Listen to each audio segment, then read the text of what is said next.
Good evening. Welcome to the latest installment of Rocky Talks Live, and our welcome also to our live stream internet audience. And there are people still filtering in. Come on in. That's great. Good to see you. We're in the Hyman Forum at the Nelson A. Rockefeller Center for Public Policy and the Social Sciences. I'm Jason Barabas. I'm the director of the Nelson A. Rockefeller Center, but I'm also a professor in the Department of Government here at Dartmouth. And today we are very fortunate to have a fellow alum from Dartmouth, Matt McDonald, from the class of 2000 here to join us for a session titled Public-Private Politics and the Press, a conversation on stakeholder engagement and landing your dream job in DC. And he's got a lot to say about all of this. He's held a number of positions where he's straddled both of these world public and private spheres. While he was at Dartmouth, he was an economics major, so he was in this very building quite often, as many of you are out there in the audience. He also holds an MBA degree from MIT. And between those degrees, he worked on several major state and national campaigns, including senior roles on 3 presidential campaigns for President George W. Bush, Governor Mitt Romney, and Senator John McCain. He's also held a number of high-level positions, including communications director in the Bush administration. On the private side, he's worked for consulting companies that I'm sure you've heard of, McKinsey and Company, also Hamilton Place Strategies. And I know he plans to go a lot into his background, so I will leave some of the most important details for him to fill in with us later. Matt is currently the president and founding partner of Penta Group, which is a global firm with hundreds of employees that works with clients to define, inform, and strengthen decision-making and understanding between the business community and their stakeholders. You're going to hear a lot more about it, but Penta helps clients, mainly again from the private sector, with everything from communications to business strategies to organizational change, reputational considerations, often while doing all of this while employing data analytics to inform those decisions. Matt has provided guidance to many Dartmouth students and at the Rockefeller Center in particular across the years, but also including today, holding multiple sessions with groups of students, including office hours, where he's graciously advised students on their career trajectories as well. In addition, many recent graduates of Dartmouth have worked with Matt over the years. So let me turn things over to Matt to hear him talk about all of this. Before I do that, though, so a few housekeeping items.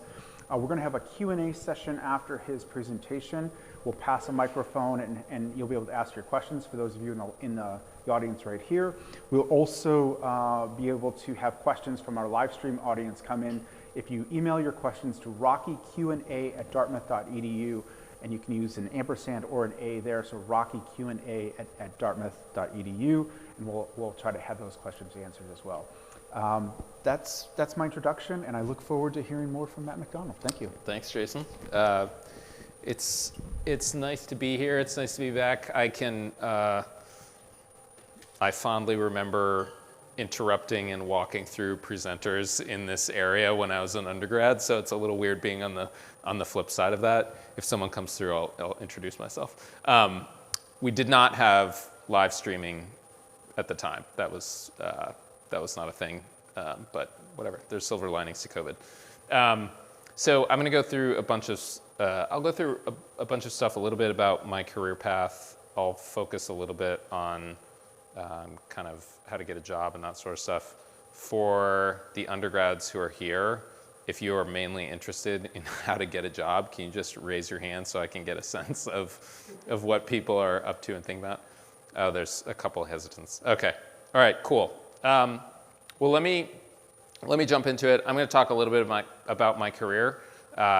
It is weird and more circuitous and more random than the very kind introduction from Jason might illustrate. But so I graduated in here in 2000. The class of 2000 called ourselves zeros, so I'm a zero.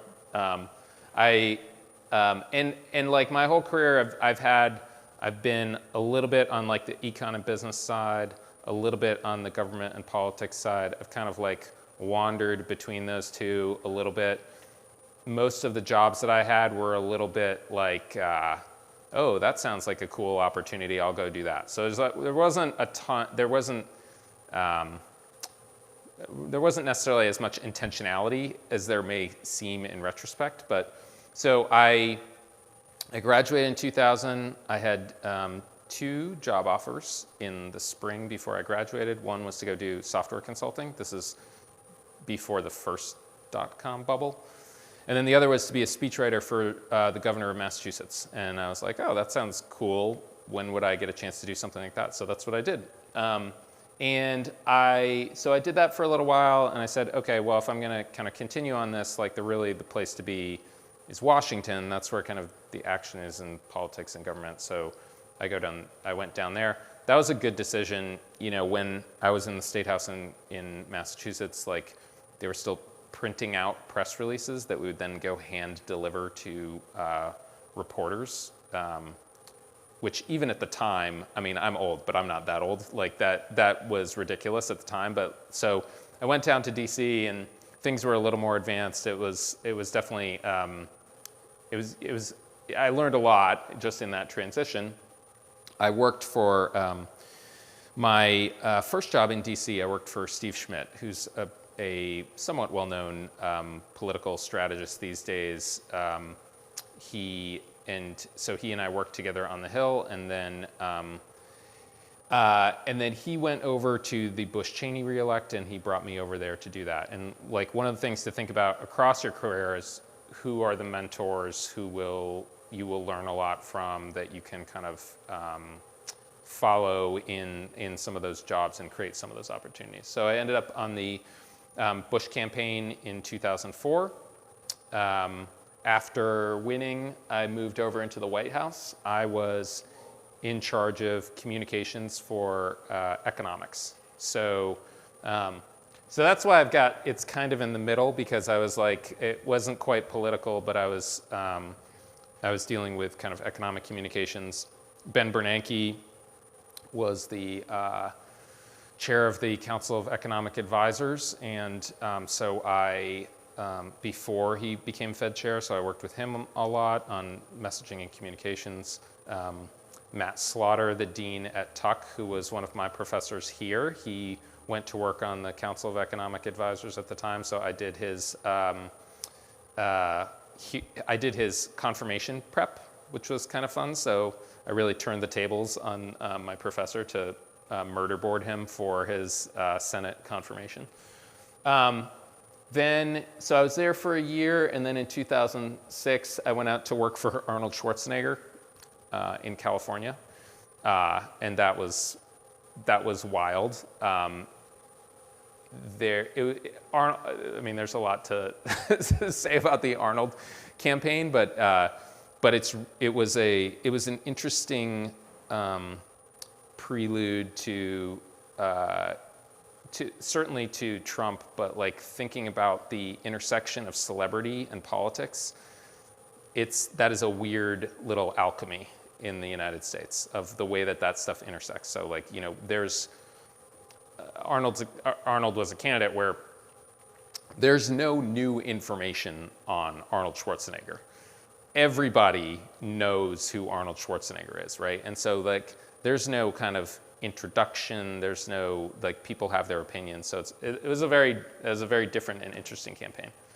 I left there in the summer, which is actually super awkward for campaigns, but I left there in the summer to go back to business school at MIT. I did like some remote consulting for Arnold. And then in the fall of 2007, I got an offer. So that's the second year of business school. I got an offer at McKinsey for the fall of 2008. Steve asked me to go work on the McCain campaign. So I did that kind of from the time I graduated through the election, which was fun. I did debate prep for Senator McCain and did speech writing. I was on the road with him, which was really amazing. Really an amazing opportunity to see the country from the comfort of a motorcade. But a lot of fun, really fascinating. The financial crisis hit during that campaign, so like really wild, coming from business school, dealing with the financial crisis in that moment. Then the Monday after the election, I started at McKinsey up in New York and spent some time on the beach while the economy collapsed. So then I was at McKinsey in New York and then in DC. I left there after kind of 3 years or so to go be a founding partner at Hamilton Place Strategies. And Hamilton Place Strategies was designed as a little bit of like, the concept was basically, hey, government and business don't really understand each other that well, and that's a bit of a problem. So how do we kind of bridge the gap between these worlds and really like work at the intersection of these different things? I was at Hamilton Place for 10 years, and then Hamilton Place folded into Penta, which is the new company that I now lead. Let me talk a little bit about Penta and what that is. So we talk about ourselves as stakeholder solutions.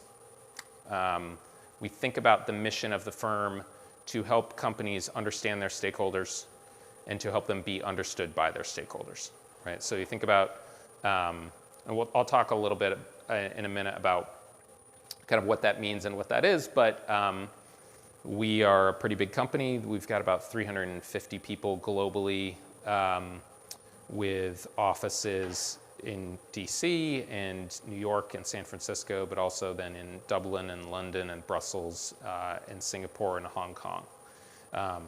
So we're pretty global, working on with clients that you've all have heard of, a lot of Fortune 500 companies, working across their different issues that they're dealing with in terms of like public communications with their different client or with their different stakeholders. When we think about, and then the company too is like, it's a little bit of a hybrid of consulting and technology. So about half of our business is technology and data and research, and then about half of our company is consulting and strategy. So that's what Penta is now.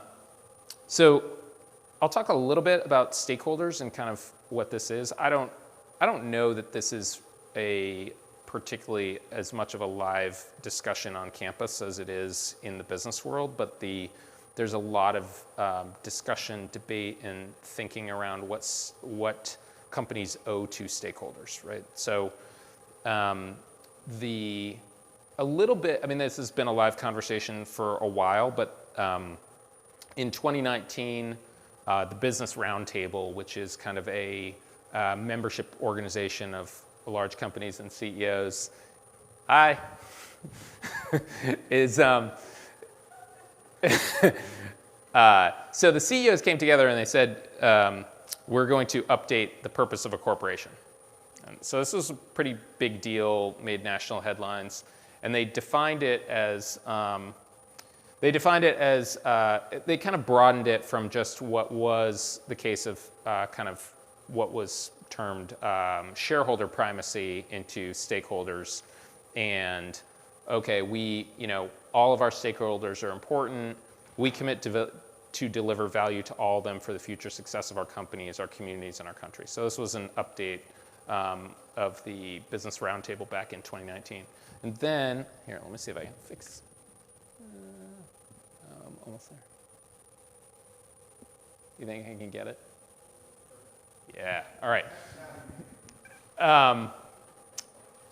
That is an update of a Milton Friedman column in the New York Times that was in 1970.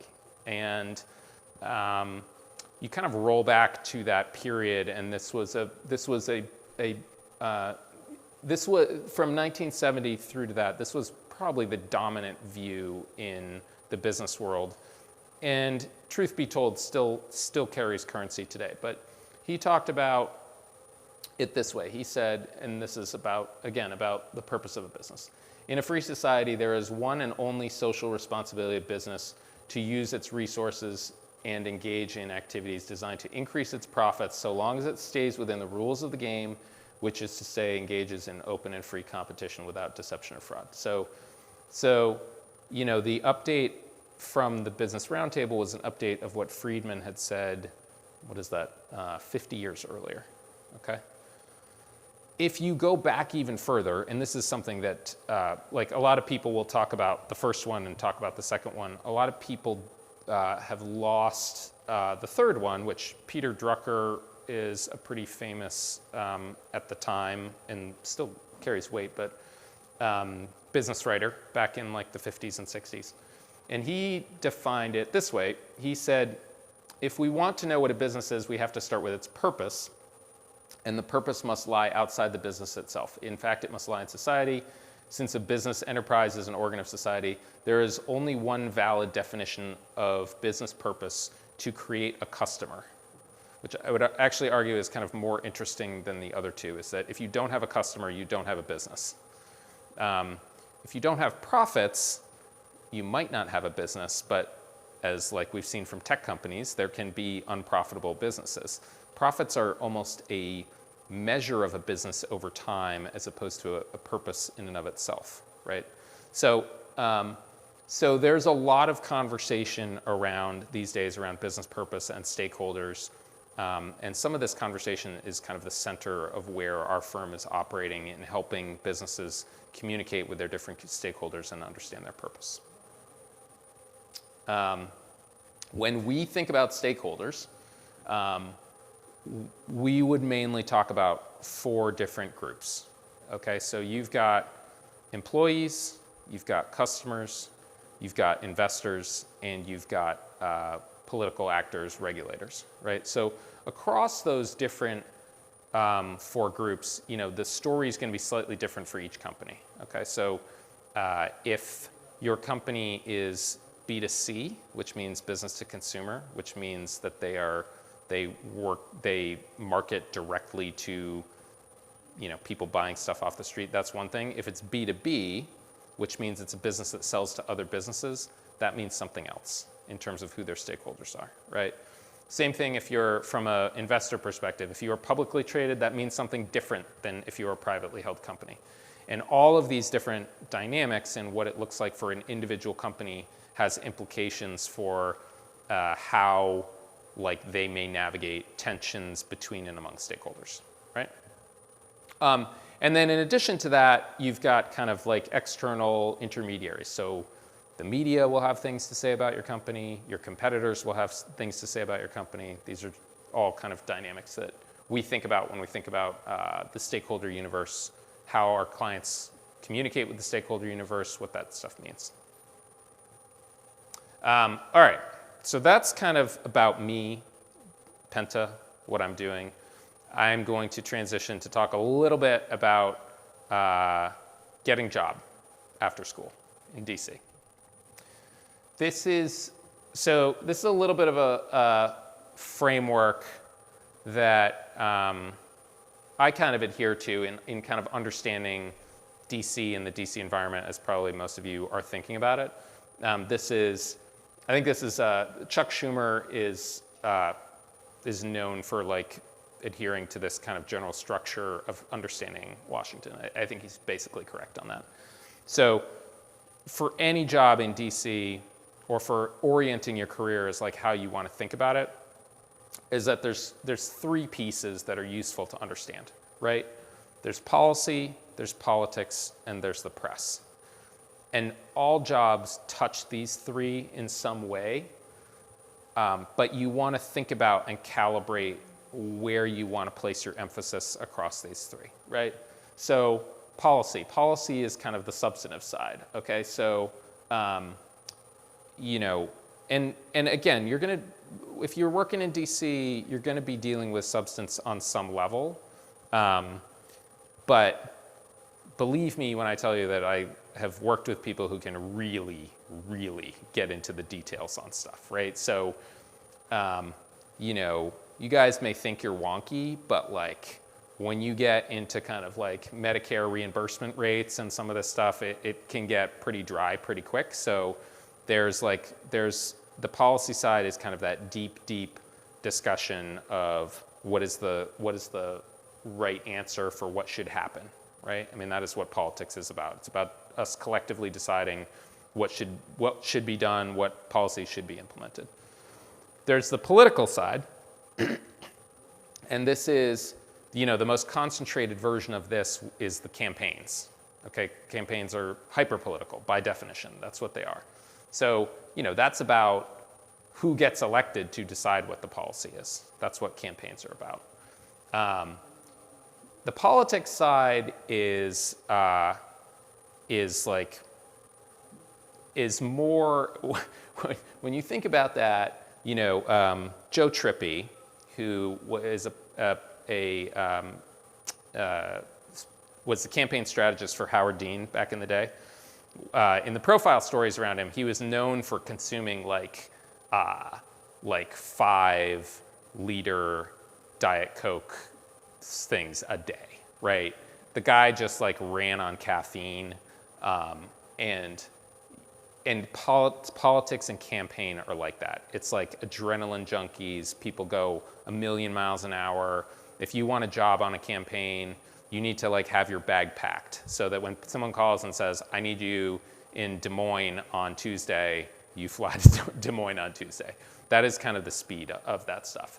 There is a little bit of, if you have a competitive streak, like politics or like sports for NARPs, right? It is a little bit of a like, people can get addicted to the adrenaline junkie cycle and the kind of who's up, who's down, regardless of the inputs. But there's a dimension of that, right? There's also a dimension of both of those in governance. So, if you're working on the Hill, politics is about counting the votes.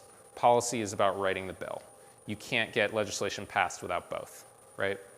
And then the last piece is the press, and I would actually expand, what the press means beyond just kind of the media, but the press is about the big public debates about the other two pieces, right? So obviously like politics entails discussion and debate about all the other things. The trick to that is that, if things go wrong in policy or campaigns, like the comms, the communications team is always the first to blame. But it's one of the really interesting parts of DC, media and press is sometimes called the first draft of history. Like being a part of writing that first draft is really interesting and compelling. But thinking about those components of the substance, kind of the deciding who gets to decide the substance, the who's up, who's down, and then the debate itself, if you kind of calibrate across those of which component you are interested in, you can kind of read into jobs of like what would be interesting or what would be compelling or what would attract you about some of these things. Getting your foot in the door, look beyond Capitol Hill, and there's nothing wrong with working on Capitol Hill, but there are a ton of jobs in DC. I would say, think expansively, identify as many as you can, apply to a ton. You want to turn the numbers in your favor, okay? So Penta is a rare case that does on-campus recruiting in the fall. Like most places don't do that, right? So like, when I got my first job with Steve, so I moved to DC, I worked with Steve, and I was on a road trip with my brother, and I did this interview in the car, and he was like, okay, sure, you can have the job, but you can have it for 3 weeks, and if it doesn't work out, you're gonna have to find something else to do. So I moved to DC without a real job offer, without an apartment. I stayed at a fraternity brother's parents' guest room outside DC in Virginia, and didn't really bring a ton of stuff. And then, a week in, he's like, okay, you've got the job, good job, right? But that's kind of the level of kind of randomness of the job hunt. Like DC jobs, it's not uncommon that you have to move to DC after you graduate and then kind of pound the pavement, meet people, do that sort of thing. Penta does fall recruiting. So I don't know if any of you applied to our internships this summer or, every fall we do fall recruiting. We're one of the few kind of DC places that do that. But we get 1,000 applicants every fall, right? And if you apply to kind of usual suspects like Brookings Institution or these types of places that everybody knows about, there's gonna be a lot of people all kind of going for the usual suspects. So really try to broaden your aperture on all the places and the possibilities. There's like, you cannot swing a dead cat without hitting a consulting firm in DC. There are tons of them. So you want to kind of look beyond the usual suspects and think as much as you can about the different opportunities. You know, there's, yeah. You said you have to apply to a ton. Define a ton. I mean, it depends on how specific you want to get in terms of the fit with what you want to do and what the organization does. So, I mean, I would ballpark 50 as like a aggressive but reasonable number where you're not just like churning stuff out, where you can do like real research on the company and have like an actual relevant fit. I mean, you're going to have, like anything else, you're going to have diminishing returns where like, if you're just pumping this stuff out, like, you know, resumes that come in, we can tell where it's not a fit. And so that's kind of a waste of your time in applying. It's a waste of the employer's time too. So I would say 50 is probably a good number to think about that would probably be representative across these different dimensions, right? So if you wanted to do like international relations, national security stuff, there's going to be a set of like private sector consultants that do that stuff. There's going to be a set of think tanks that do that stuff. You could obviously apply to like internships at the State Department or DOD or something like that. So if you think across these kind of broad entities that exist in DC, it's actually not that hard to kind of come up with 50 if you kind of do your work and diligence on that. A couple of like, you know, practical tips on all this stuff is LinkedIn stalking is great. So if you find someone that's like that has a career that you're interested in, go, you know, click on their bio, look at the places that they used to work. Then you find those places and you add those places to your list of places that you should apply, right? Then you click on those places and you find some other person that works at those places that's interesting. And then you look at their bio and you look at the places that they used to work. And you do this enough times and you're going to come up with a very practical list of places that are at least worth exploring that you can then kind of look up online and go Google a little bit about the practical work that they do. And so you want to start with your job search of creating volume in terms of like lots of places that could be interesting, and then you tailor it down to like places that are actually a good fit, right? You know, some other practical stuff in terms of like the private side of this, of consulting and the world that I work in, you know, it's targeted to lobbying, but there's like a tip sheet called Politico Influence that if you were to subscribe to, has a list of people in different jobs and firms that are got hired by such and such company. I mean, it's all online. You can just go look at kind of newsletter after newsletter, and if you just write down the names of the companies, you'll pretty soon have a pretty long list of places that you can apply to. And again, like a little bit of turning the numbers in your favor and going a little bit off the beaten path.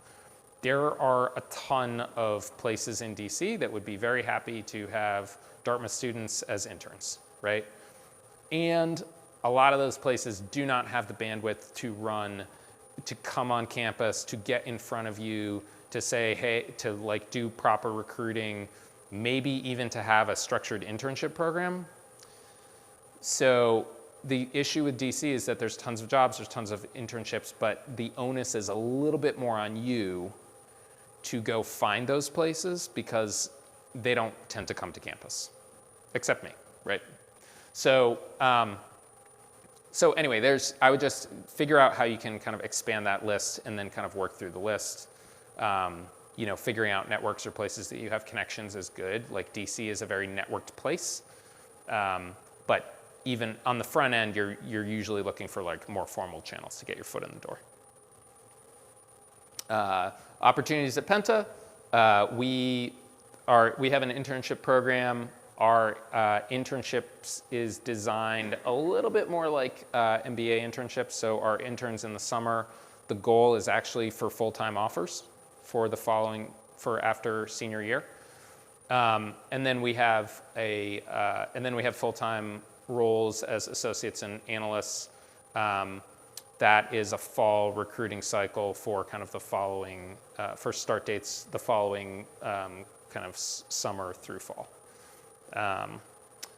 The things that we look for. So when we go, we do resume review, we do case interviews, and 2 rounds, and then final round of interviews. The attributes that we look for in our recruiting process. So leadership, kind of a track record of working with others, managing people, managing teams, working in teams. Achievement, kind of work ethic, able to kind of dig into the work. Quantitative ability, so, understanding complex issues, being able to do research, that sort of thing. Communications ability, the ability to articulate that across all different forms. So that includes, certainly writing, but also presentation, also data visualization. Like if you have like the best answer in the world, but you can't explain it in a way that anybody can understand it, that's a miss, right? And then creativity, the ability to come up with different solutions to complex problems. That's the stuff that we look for. This is a link to, if you want to take a shot of this, this is the link to our job site. If you have any questions at the bottom, careers@pentagroup.co, no m.co. That's our recruiting team, and they'll be able to help answer any questions you might have. The other piece, so we have a bunch of alums who work there besides me. And they are a little closer to you guys in age, so on a practical basis. And then I should add to this, Jennifer Lee, who is a current senior, is joining us next year.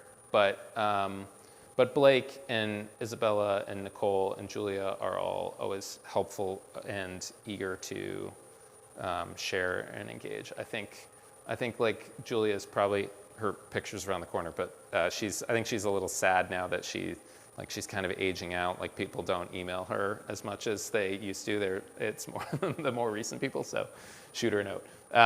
We also did, and there was a rocky collaboration with some of the stuff, but we did a podcast series on getting a job in DC where we go in a little bit more in depth on some of this stuff. So that's it.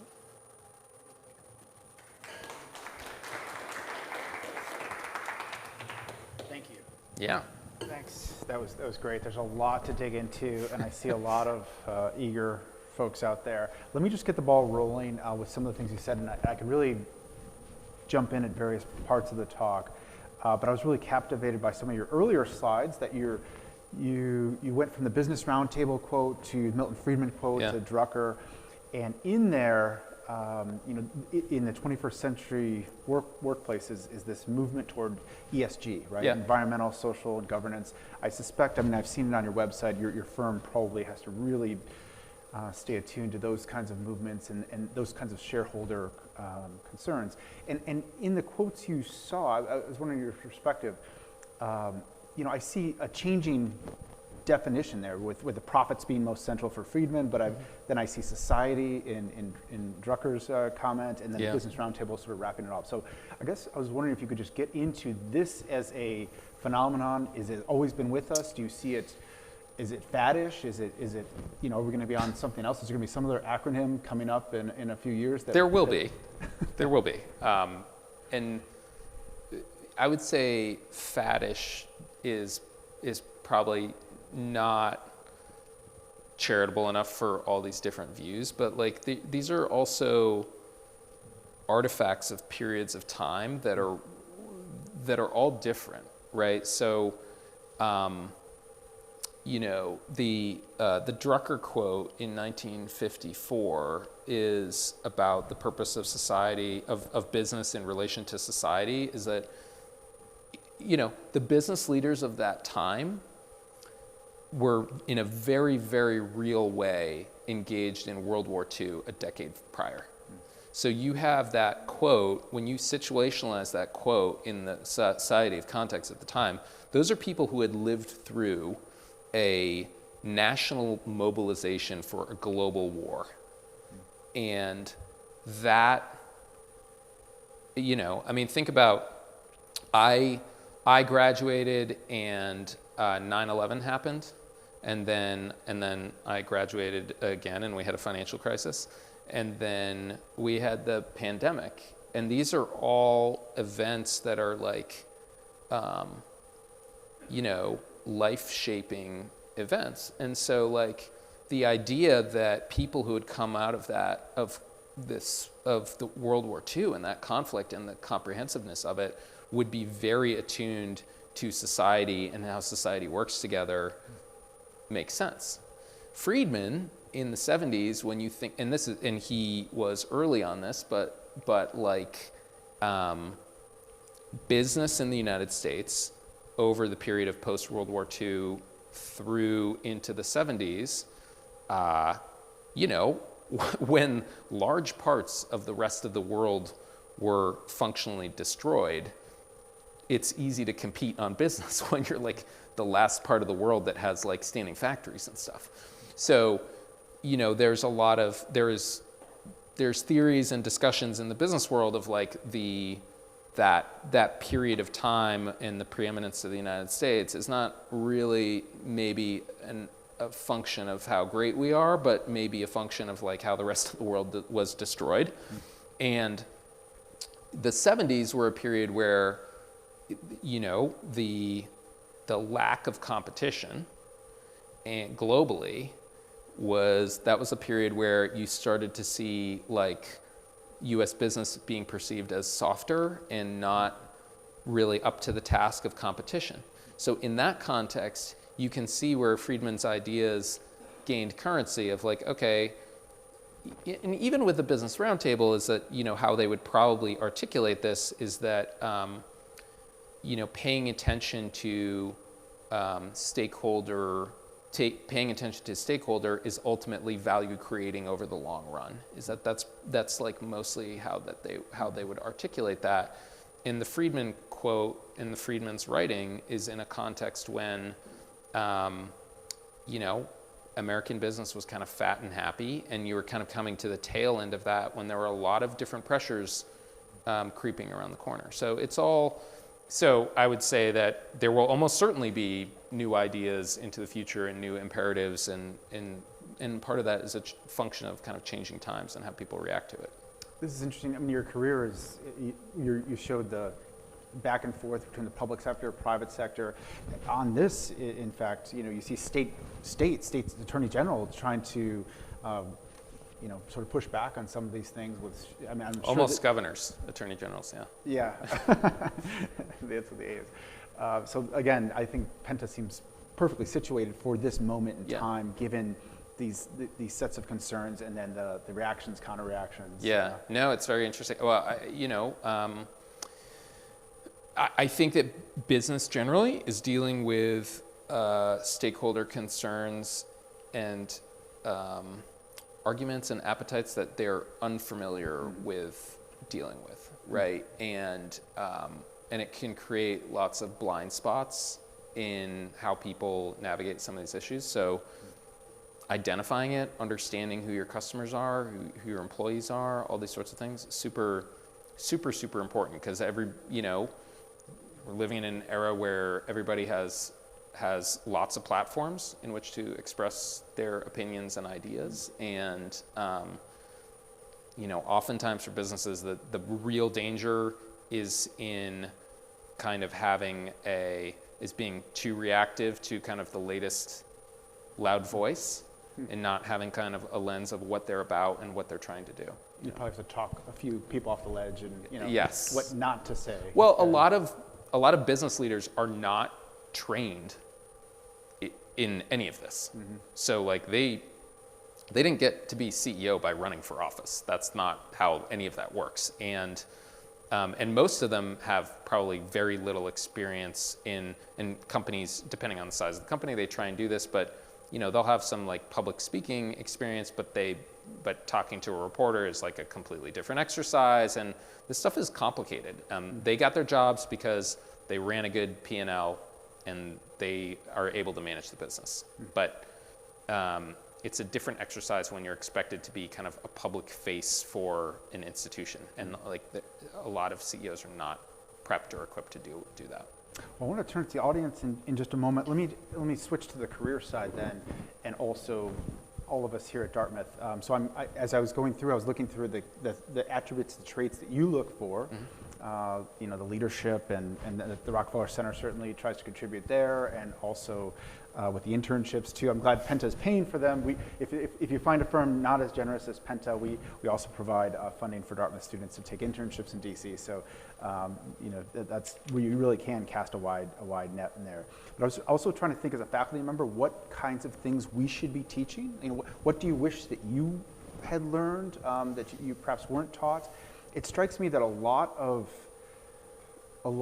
being successful, I would imagine, at a firm like yours entails empathy and regarding others and being able to put yourself in somebody else's perspective. Yes. I don't know that we necessarily, have a class devoted to that, but we are trying to, think about having diverse, tough dialogues, taking the perspective of others. So I don't know if you could just comment on things you wish you had learned or that you see as being valuable in this. That is the one that you mentioned, like empathy, super, super important, right? So like we, as a general matter, our goal for our firm is to be representative of the people in the geographies that we operate. That's like our goal as we think about that stuff. And you can't, it's hard to communicate with people or offer advice on communications if you don't really understand them, right? A challenge of our organization is that like we're probably 98 or 99% college graduates. 2/3 of Americans do not have a college degree, right? And at a time when you have cleavages on politics by education, that becomes a huge bias for us that we need to attend to. So, and you can, there's reasons for all that, but empathy is a super, super important dimension to be able to do a lot of this work. So yes, I think that that's super important. The other piece that I would suggest that's helpful is kind of reading and following, I hesitate to say the news, though it is the news, but it's like the public conversations and debate of the day. I mean, like half of DC lives on Twitter. I mean, they are all over that stuff. And at least, in my days, like the Dartmouth bubble was pretty thick. So like you kind of get consumed by the stuff that's happening on campus, and there's something pleasant about that. But there are big, fat kind of discussions, global discussions happening. And I would say, and I'm old, so like this is dated, but I would say the times that those discussions entered the classroom was probably rare as compared to the reality of kind of like what it is like in kind of the working world and on a regular basis. And there's reasons for that, but thinking about ways that you can kind of engage with the ideas of the moment is super helpful. Good time for me to put in a plug for our Twitter handle, at Rockefeller Center, CTR. I was just handing it out the other day. So why don't we open this up and see if there's any questions from the audience, both live stream. Again, you can, it'd be great if we have some students ask some questions, take the lead on asking some of these questions that you might have of Matt McDonald. Right here, we've got one. Okay, I guess I was just wondering, in terms of like public conversations, I guess sort of like recently the public conversation has moved, or at least a lot of the media people consume is social media. So in the era of misinformation on social media, how have like governments and politicians been adapting to that? Adapting to like misinformation in particular. I mean, I think that, Well, everyone's on social media trying to put their spin on every last thing that's out there, right? And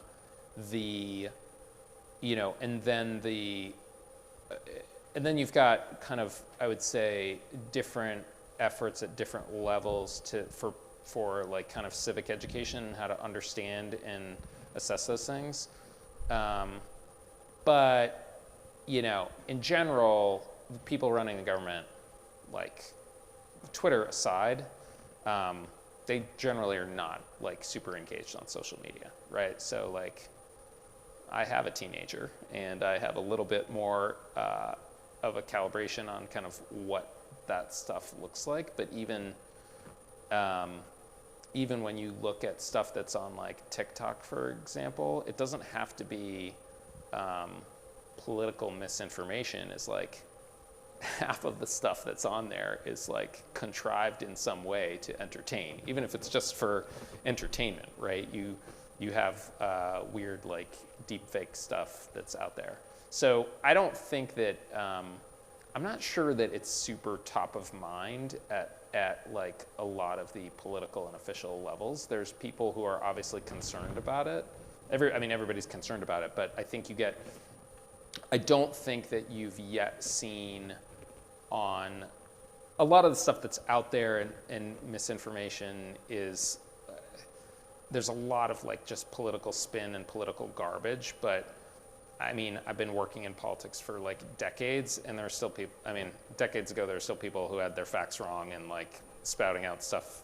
It's just everybody's got a megaphone these days. So I think that there will be a moment in the future, especially on video, where there will be something where, what's the joke? Like a lie gets around the world before the truth gets its pants on. I think that there will be a moment when some of this stuff will really land home, and people will be super concerned and take it super seriously. But politics and government is pretty reactive, and I don't think we've had that moment yet, honestly.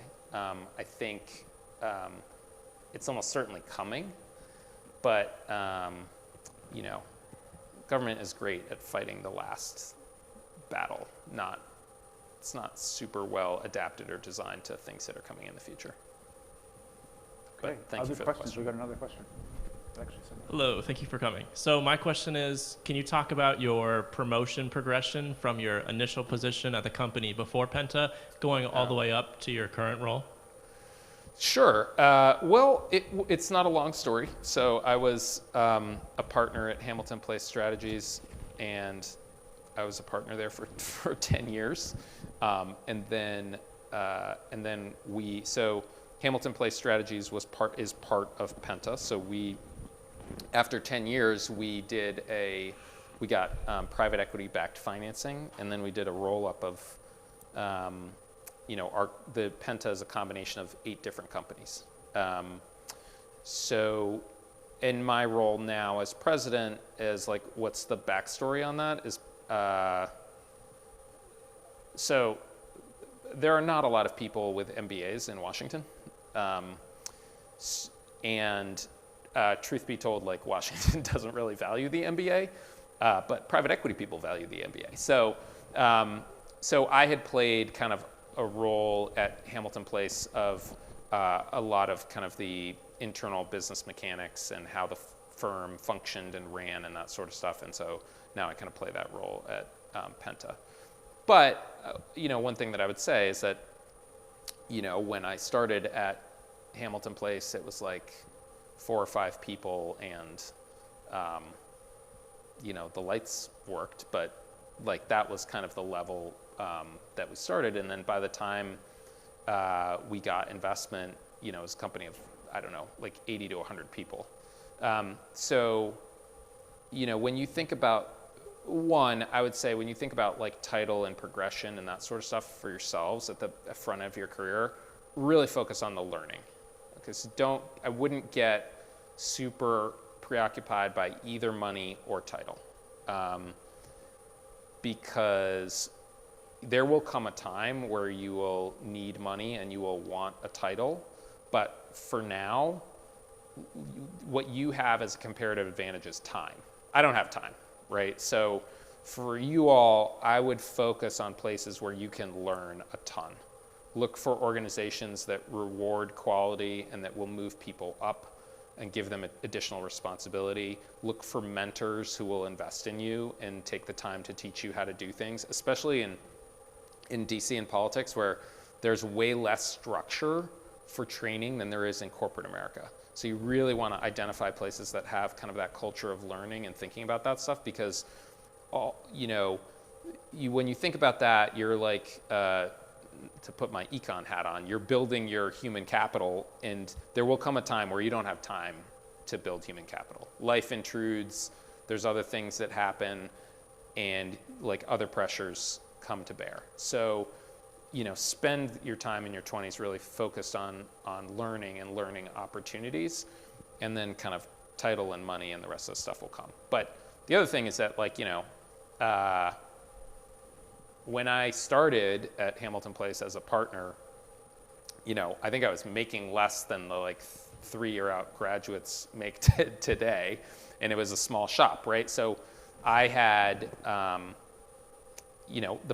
partner at a 5-person firm is not the same as a partner at a 100-person firm, is not the same as a partner at a 500-person firm, and so.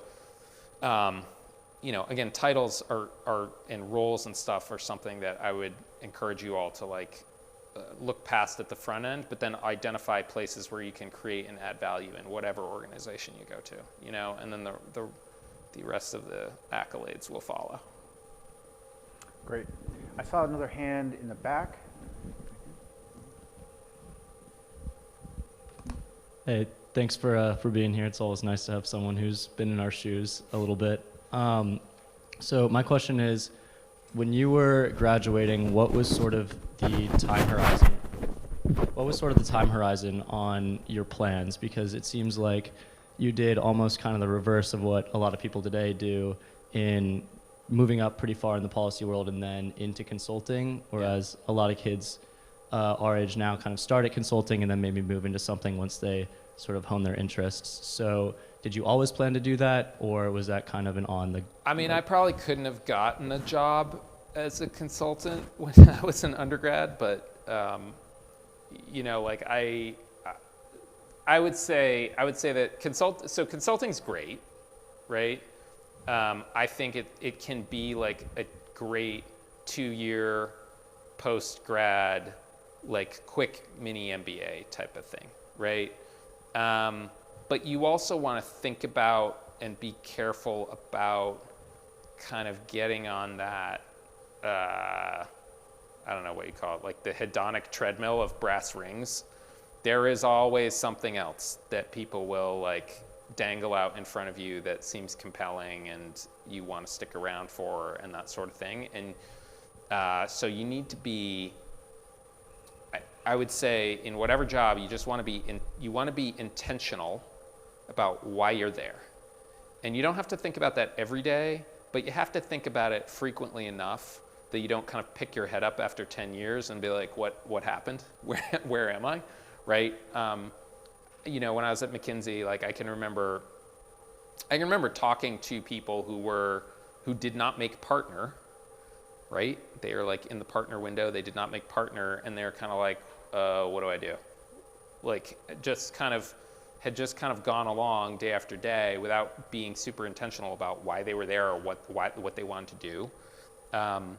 So I think there's lots of ways to carve your path in different ways. I would say one thing to understand about the policy stuff is that if you go do a couple of years of consulting and then you want to go over and work on campaigns or politics or whatever, people will probably take you, but they will not pay you for it. So they don't, you gotta be prepared for kind of okay, cool, I'm 25 and I save some money and I don't have obligations, so cool, I'm gonna move off to whatever, and my pay just got cut in half. And you gotta kind of be okay with that and be prepped for that. There was Ron Klain, the outgoing chief of staff to President Biden, did a interview with the New Yorker recently, and he had a quote about that I appreciated because I've been on the other end of this as well, is that he would talk about like senior executives in business, like friend of friend, being like, oh, you know, can you talk to so-and-so? He's interested in government service and blah, blah, blah.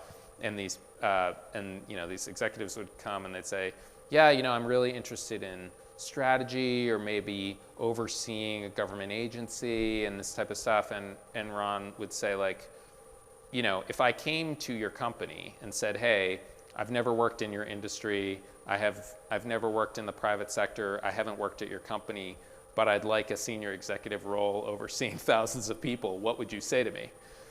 And so, and the answer from these people is, right? But people have a sense of, we all have a little bit of ownership in government and politics, right? It's something that we all see and we all, people vote and they have opinions about all this stuff. And there is another layer beneath it all of people who really work in this field and have seen it and are the people who like wrote the talking points that, you know, you hear from friends. And that is like a different discipline, and that takes time like any other field. And so it's tricky to move between these different disciplines. So, you know, the earlier you can, if you're interested in kind of the intersection of those two, the earlier you can kind of like establish a foot in either camp, kind of the better off you are. I don't know if that answered your question or helped, but I kind of came to it a little bit by accident. You know, for me, when I thought about going back to business school, and for me it was a little bit of like, I think that if you're going to work in government, you should have a pretty good understanding of business and society that you are in charge of regulating or making rules around, right? And I didn't know that I didn't do political stuff on campus really, and I didn't know that I wanted to stay in that. So that was kind of how I ended up in business, going to business school and stuff, and like, figuring out how to connect those two worlds. That was kind of where I thought there might be opportunity or at least a need after my time at McKinsey. Great. We're getting toward the end of the program, but do I have another question? There's another one right there. Hi, thank you so much for coming. I was kind of wondering where you see Penta going. I know it's a new company, and kind of maybe what metrics you're looking at, what place in the political, economic sphere you see Penta at its best occupying. Yeah, great question. So when I think about business strategy and planning and stuff, is that the earlier the business, the shorter your time horizon. Okay, so when we started Hamilton Place Strategies, it was kind of like, what are the 3-month problems that I need to solve? Like, how do I get people to pay us so we can pay our employees? And then over time, as you get more established, you kind of push that time horizon out. So like, we didn't do on-campus recruiting until we might have been like 4 or 5 years old, when we had like more stability, more ability to kind of predict and look around the corner. And then you kind of get to a place where by the time we hit our 10-year anniversary, we were literally thinking about the next decade of, okay, what does this look like across the next decade? And then the other piece that I would say is that, like, you know, Hamilton Place had a theory on the intersection of government and business and why that's important. Similarly, like, I just went through Penta, what we're about, our mission, how we're approaching this stuff. So this idea of stakeholder centrality, the integration of data and technology with consulting, advisory, and that sort of thing. That's pretty new in kind of communications, public affairs types of discipline, right? So, like, we have a large global business, but we're also trying to do something different. So in some ways, I feel like my time horizon that I'm thinking about has collapsed back down from like a 10-year time horizon to something much closer of like, okay, we just finished 2 years of rolling up all these different companies. Now it's time for kind of the rubber to meet the road with our clients and prospective clients and the market and talking to them about our vision and how we see the world and kind of getting people on board. So we're in a little bit of a time where we're talking about our brand and our vision and what we're trying to do. And I would say that the time horizon for that is, kind of back to a year, 2 years of really driving at that.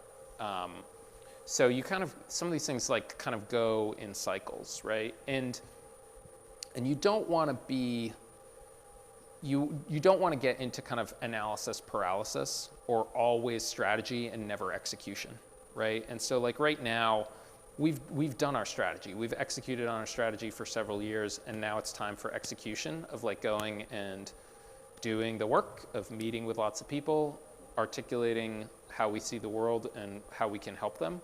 And that is kind of enough for now, right? Because, the farther out your time horizon, the more that the world changes, and the more that the more effort you put into strategy at the front end, the more it may or may not be applicable to the world as it exists in 5 years. But those things they kind of happen in cycles. So that's how I'm thinking about it.